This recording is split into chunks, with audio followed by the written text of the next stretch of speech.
Hello everyone, I'm Kevin from MRU Studios, and today we're back with another tutorial video. Specifically, this is a particular use of Diffeomorphic to export a particular character type. It is a Michael 3 character, as you see here.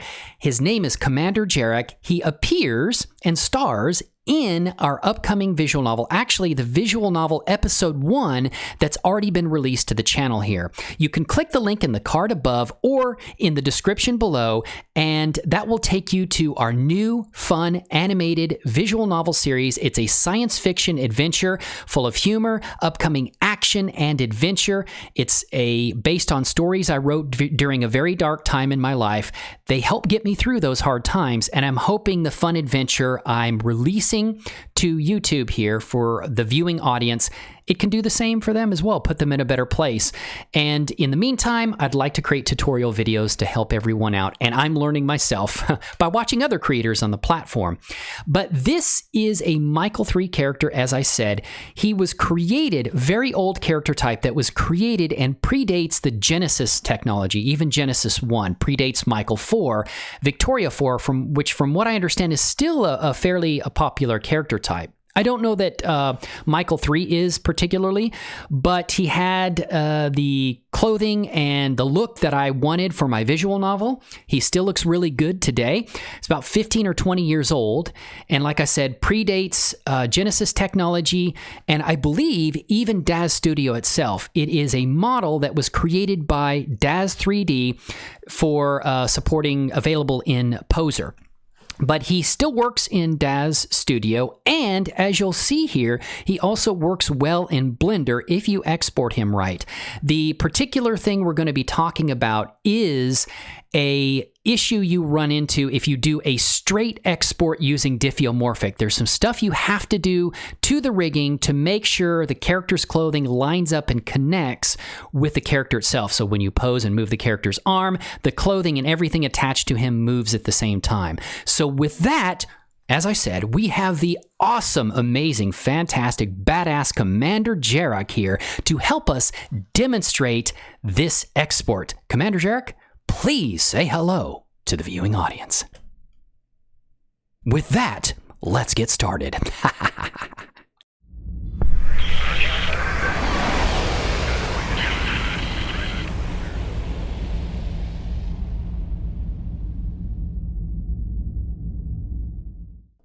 All right, we're back in DAZ Studio here, and specifically, let's take a look at the version we're using.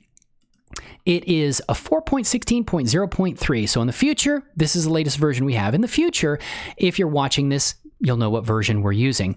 So what I'm going to do is come down here to where I have saved Commander Jarek with his clothing, and it is a scene subset.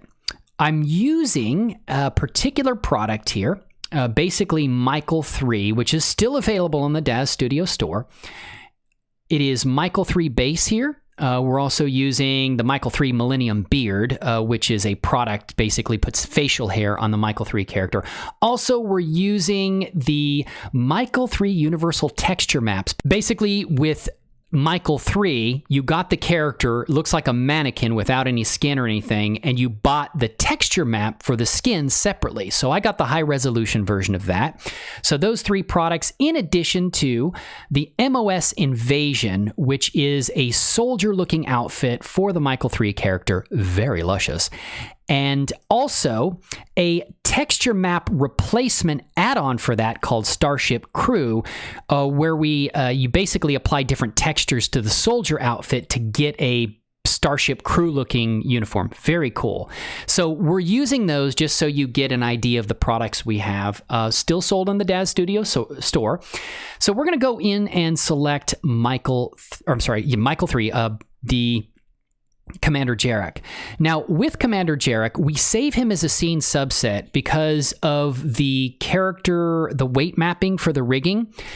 The way you would save him, basically the way you would save, you could save a character preset, which is what I do for all my Genesis 8 characters. Basically save the characters with no clothing on, and then I have another set where I have different clothing types for the character, wearables. It works very well.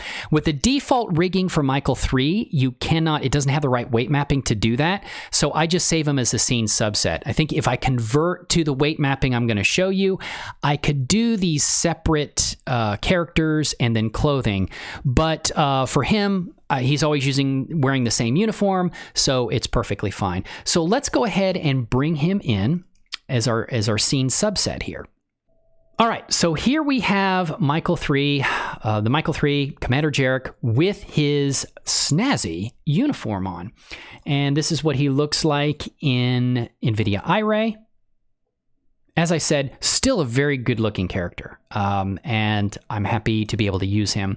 So what I do first is let's get out of the NVIDIA iRay. I set him to his default or zero his pose out. Unfortunately, I didn't save him because I didn't know about zeroing the poses out. I didn't know it was available. So with the set, I don't have him in his default pose, but it's going to be important for what I'm going to do later. So what I do is go Edit, down into Edit here, and I go to Figure and go down to 0. All right. And in 0, you say 0 figure pose. If you ever want to get your figure, no matter what type it is, into the default pose that they start in, just click that and it puts him exactly where he needs to be. So the reason I'm putting him in the T-pose is I'm going to create another video where I'll show how to apply Mixamo animation to even the Michael 3 character. It works really well in Blender. And it's important for the character to be in the T-pose because Mixamo assumes that the characters for animation are in the T-pose. There's a specific tool I use for Genesis 8 characters that I will also show you in another upcoming video as well. So he's set up to where he needs to be, and that's great. The problem is, I want to discuss what happens if I just export him using Diffeomorphic right now. If I just come down here and say, under my scripts that I've installed, the Diffeomorphic, and I just say, double-click, export to Blender to create the DBZ file that the plugin in Blender uses to bring in the DUF file. That is your DAZ Studio file. The problem with doing that is the type of weight mapping he has, Diffeomorphic isn't able to connect the character's clothing to the character. So they'll be separate. And if you move the character's arm, the clothing will stay in position. They won't basically be connected to the character. And I'm going to show you how to get around that. And I believe I mentioned before is I believe this will work for Michael 4 and Victoria 4, which are more popular character types than Michael 3. So if you have a Michael 4 or Victoria 4 and you're trying to import it into Blender using DAZ Studio, you might try this technique too. And let me know in the comments below if it does work, because I'm curious myself. I just don't have the Michael 4 character or Victoria 4 to try it out with. But if you do, and you try it, please let me know. So let's show what I do to convert the character. Now, I'm not going to be able to keep him on screen because basically this is going to strip him of his clothes, all right? And I don't know how YouTube would feel about it. It doesn't have any genitalia or anything sticking out, but I still want to be careful and cautious. I definitely don't want to hurt my YouTube channel and growth. So if I click the character here, Commander Jarek, in the Scene tab, and I come over to our Edit, and I go down to Figure, just like we did before with zeroing, and I come down to Rigging, okay? With Rigging, you have some options here. The one you want to select is Convert Figure to Weight Mapping, all right? This brings up a dialog box with two different options. The one that I've seen that works, I have tried Triax Weight Mapping. It doesn't work. It's not any different than if you don't actually convert the weight mapping for the rigging. So you want to select General Weight Mapping, okay? And then click Accept. Now I'm going to take this off screen. I'm kind of going to skip over this part because it's basically going to strip his clothing off because these, let me show you, the clothing is of the same weight mapping type, and I believe DAZ Studio's algorithm can't resolve like connecting that clothing up to the character by itself. so it strips the clothes off. But we're going to show you in the next step how to get around that. Here we have Michael 3. We've converted him, or Commander Jarek, we converted him to the new weight mapping. It looks like the icon, it looks like what you see with Genesis 8 characters, because the weight mapping has been changed. So we need to bring the clothing back onto him with the same weight mapping. I've already done the Ranger suit, which is the base here. It's part of the MOS Invasion. Let's go over to the pack where we can update that texture map for that clothing. And we come down here to the suit. We got some different colors. Commander Jarek's is red. So we're going to come to where the jumpsuits are and put that on. Select the Ranger suit and just double click to add that texture map. That looks like it's on there. Good. And now what we're going to do is I'm going to show the next step of adding the clothing and showing you what you can expect to see when you put the clothing on, and how basically it uses, this is going to use DAZ Studio's auto fit feature to convert to the new weight mapping. So DAZ Studio is thankfully going to do that for us. So let's come over here to Smart Content, and we're going to go over to the MOS Invasion. We're going to put his coat on, which is going to look like a camouflage jacket. Okay? So what it's going to ask you when you select the character and you double click on that clothing item, it's going to say, hey, I don't even know what the heck this is, and there's nothing down in the drop-down box. Just click accept. Okay, and it's going to change it to the weight mapping of the character. Now, I personally like to have all the clothing parented inside of the character. It's just my preference. You don't have to do that, but it's what I do. So if we come back over here to the Starship Invasion clothing, we're going to change the color of that jacket to what he has as part of his uniform. Now, I don't want to make this about how to add this clothing and stuff, or for these clothing packs. So I'm just going to go ahead and get him all suited up, and when he is, we'll show you how to export using Diffeomorphic. Here we are back with Commander Jarek, fully clothed out with all of his command rank and everything on his jacket, which is cool. So he's ready to be exported into Blender. Now, what I like to do is I like to save this as a separate scene subset, because I changed the weight mapping, and I don't necessarily need that in DAZ Studio. It's probably fine to do that. I don't need it either way. It doesn't matter either way. So I save it separately from my original scene subset I was using. And I've already done it here. It's basically Commander Jarek Blender. Let me show you how to do that, just to go through the steps. If you come over here to add, or you can also do it here under File and go Save As, Scene Subset, and basically we just save him as Commander Jarek Blender. We'll just overwrite it, show you how it's done. Click Save, and it says the file already exists. To replace it, I'm going to say, sure, yeah, why not? And then it asks, what do you want to include in the scene subset? I don't need the render options here, because that's not going to be important. Oh, before I do that, let me back out here for a second.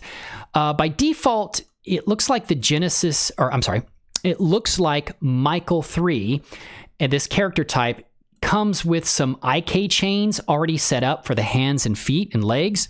We're not going to need that in Blender. The only thing you'll see that happens when we add those in is they're just set up as containers in Blender that just store things, and they're empty. They don't do anything. We have our own IK chains to deal with in Blender. So I'm just going to go ahead and delete that. I absolutely do not need them. And you can export them if they want to. It doesn't do anything. So we're going to go and select Commander Jarek. And then, like I said, we clicked Save, File Save, and he's ready to go. So what we want to do is go to our location here. This is where we're going to be creating the DBZ file that you need for Diffeomorphic. What Diffeomorphic does, it's a file that I believe it tells the add-on, the Blender add-on for Diffeomorphic, how to read the DUF file and convert it into what Blender can handle. So we are going to go to Diffeomorphic, double click it. I just used export to Blender. I haven't really used export HD to Blender. So I'll double click it, and we're going to go to where we saved that DUF file. And here it is. So we're going to go to Commander Jarek Blender DUF. That's the file we are going to export. And we just take off the DUF. I'd click it, take off the DUF off the end of it, and select Save. And this creates the DBZ file that's needed by Diffeomorphic.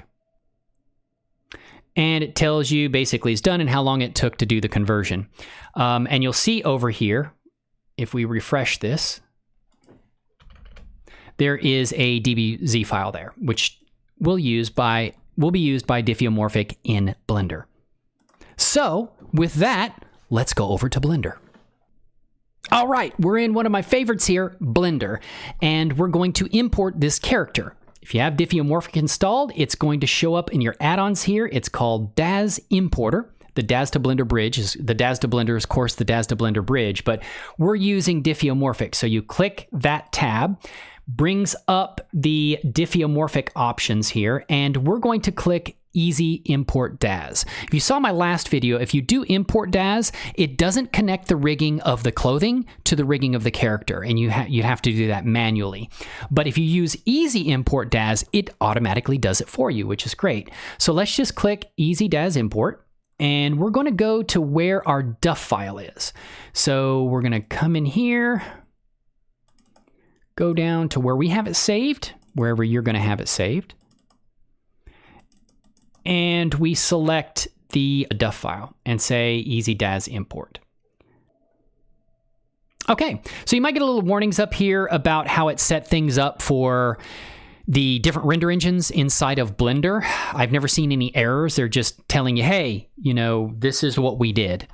And you come over there and click OK. One thing I want to point out is the first time you use Diffeomorphic, you may have to go into global settings, and if you go to the steps on the Diffeomorphic website, which if you click the link to what Diffeomorphic in the description, it will take you there. And what you have to do is load root paths, which are saved in a JSON file on your system. And I believe mine are actually saved inside of where I have everything set up. So if I come over here, I have, I believe, a Diffeomorphic, and I have this JSON path. The setup for Diffeomorphic will tell you how to do this. It's very straightforward. There's some good instructions for Diffeomorphic. I have to give them credit for doing that. And just load your root paths. This is particularly important if you use non-standard paths defined by DAZ Studio, and I definitely do. Just wanted to point that out. In case things don't work right for you. So you come over here, the character's in here, it's in a viewport shading. And if we select the character here and we go into pose mode, we have to go into pose mode to basically pose the bones. So go object mode and click pose mode. And I'm going to rotate his arm here just to demonstrate what I'm talking about. So if we click that bone there, it's a shoulder bone.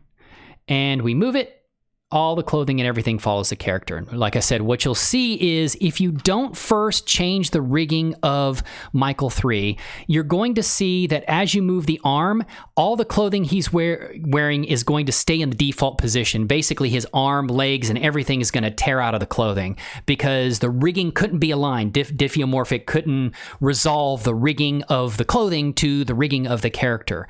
So now, basically, you have the character in here. You can move him around, you can pose him. All the pose tools are there. He has a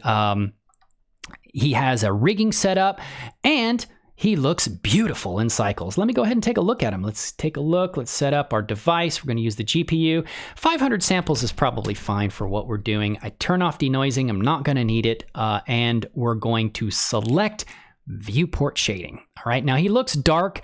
What I'm going to do is add basically a default Blender HDRI file in here, which if you come down here and turn off Scene World, you can pick up a Scene World you can add in viewport shading here, which is what we have, or viewport shading. This is the final rendered image, but it's called viewport shading. Rendered, okay, which is your final result. So I'm going to click that drop down there, turn off scene lights, turn off scene world, and I am going to use a default HDRI, and you've got a number of ones you can select here. Just click on this image here, and there is a number of you can select. Now, the one to the far left is one I added. I will show you in a future video how you add those, but the default ones are pretty good for lighting the character, especially if you don't want to bring a light in. And I don't, because what I'm going to be doing is appending him to other scenes I create, and it's just going to bring in that lighting I add in. So this way, this is just for this scene in the viewport shading for the layout. So it's not going to add that or append it into the scene when I append this Blender file to my scene. So if you come in here, we can turn off the rigging. We're just going to click basically this armature here, turn that off, and you can see Commander Jarek looks lovely, right? Looks just as good as he did in Cycles, I think. All right. And so what we're going to do is, oh, yeah, shoot. Sorry. I forgot to actually add his hair, but we won't worry about that because it's mostly just importing the character and showing you. I just forgot to add his hair back to his head. And that's something I just need to do. It's basically using the crew cut hair, Genesis 8, and morphing it and applying it to Commander Jarek. It's like a crew cut. Short, very, very shortcut hair that I have on him. But we won't worry about that because basically the character is now working. And because of the amazing Cycles X, thank you, Blender Foundation, by the way, you can practically pose him here in Blender too. It's a beautiful thing. Look at this, man. You can pose him here in Cycles X. It's really nice. Does help that I have a pretty powerful computer, but probably would want to do this in just our shaded view over here. But yeah, that's it. And you can see his little too much spectral lighting here on his hat. Let's go ahead and throw that in there, and let's figure out, turn that. It always comes in with a lot of specular lighting. I'm not sure why, but you can come down here to your shader nodes. Got to get out of pose mode, and we're going to select his hat, and here we go, man. Nice over here. It uses a principal BSDF, and what's causing that significant viewport, or a significant, actually, let's go into full. Right here, let's select scene world, come over here. So we see that's a lot of specular lighting, and I am going to turn the specularity down significantly. So the hat's not shiny because it is a cloth, and that looks better, right? And then we can basically save this character. Don't worry, this is basically just showing the HDRI. You can put it in there if you want to, but I'm going to turn world opacity down to 0 so you don't actually see that. And I can get into showing you how to do more of that in the future. It's another tutorial video I want to work on, adding HDRIs, because the way Blender does is pretty cool. You have pretty powerful similar features in DAZ Studio, but I'm going to show you how to do it in Blender as well. So like I said, for some reason, even though we killed the IK, it still comes in as containers. So at least this allows me to show you what this is like. Basically, they're just empty containers, and you can go ahead and delete them. Blender has its own IK, so you don't need what comes with the character. And I like to kind of organize things a little better. It separates the meshes here, and there's like a pointer to the meshes folder here. I like to just take those meshes and put them in under the character so everything is in one place. Just visually makes things easier for me to deal with, and delete the meshes folder there.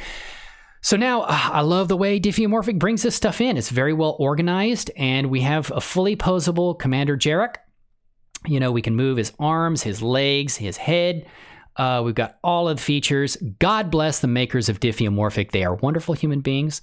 And we're going to do that. Let's bring in our tools, rotation. So basically, yeah, we can just rotate his head around. All right. And so that's pretty much it right there.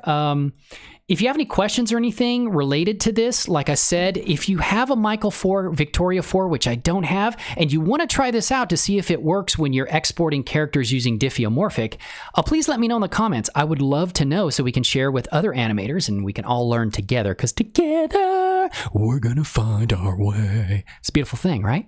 So yeah, with that, there it is. If you like the video, please consider giving it a subscribing to the channel. I am overwhelmed with the amount of support that I have based on what I'm doing. I have seen growth unlike anything I ever did on Twitch. which I was on Twitch for a very long time, and what I did on YouTube previously. But that's probably because my content was pretty much ass before, and some people might say, your content is ass now, dude. Maybe so, but I'm trying to help other people out. I hope this helped you out. I hope this helped you in your artistic and creative journeys. If you have any questions or comments and say, hey, I've got a suggestion for you, I know how to do this, and I think it might be helpful to you, please let me know in the comment section. I am not an expert. You actually may be more of an expert than I am, and you may know things that I don't. So please feel free, comment suggestions about future videos, what you would like to see. I don't know how well this video is going to do because it's using a very old character. And I will see you in the next video. I'm working on the second episode of the MRU Chronicles. So like I said, if you please check that out, leave a comment, a like. I worked very hard. It was a year worth of hard work and effort. I can do even more amazing stuff now, and it's going to continue to get better in the future. I am, and I want to put this out here, I am looking for others who might be willing to take a chance, a risk in life, and join me for this adventure. If you are a 3D animator and you know about Blender and you're good at it and you'd like to help me make my visual novel even better than it is, and help me with some of the stuff I'm working on, please let me know. I'd be happy to give you full credits in our video description. Unfortunately, I don't have much to pay you right now, but I think this is something that will be successful in the future. I'm hoping it touches the lives of many, and it puts a smile on people's faces and just makes the world, for the people living in it, a better place just by putting a smile on their face, making their day a little brighter, helping them get through the very stressful things in their life. We all need that break, right? I mean it, we do. So I'm working hard on this, guys. Thank you so much. Please hit that subscribe button, click the bell notification, or click the bell icon next to the subscribe button so you know when I post my videos and post my visual novel, my next episode. Working hard on that, getting the voice actors together for the second episode, and we will see you in the next video. Thank you so much.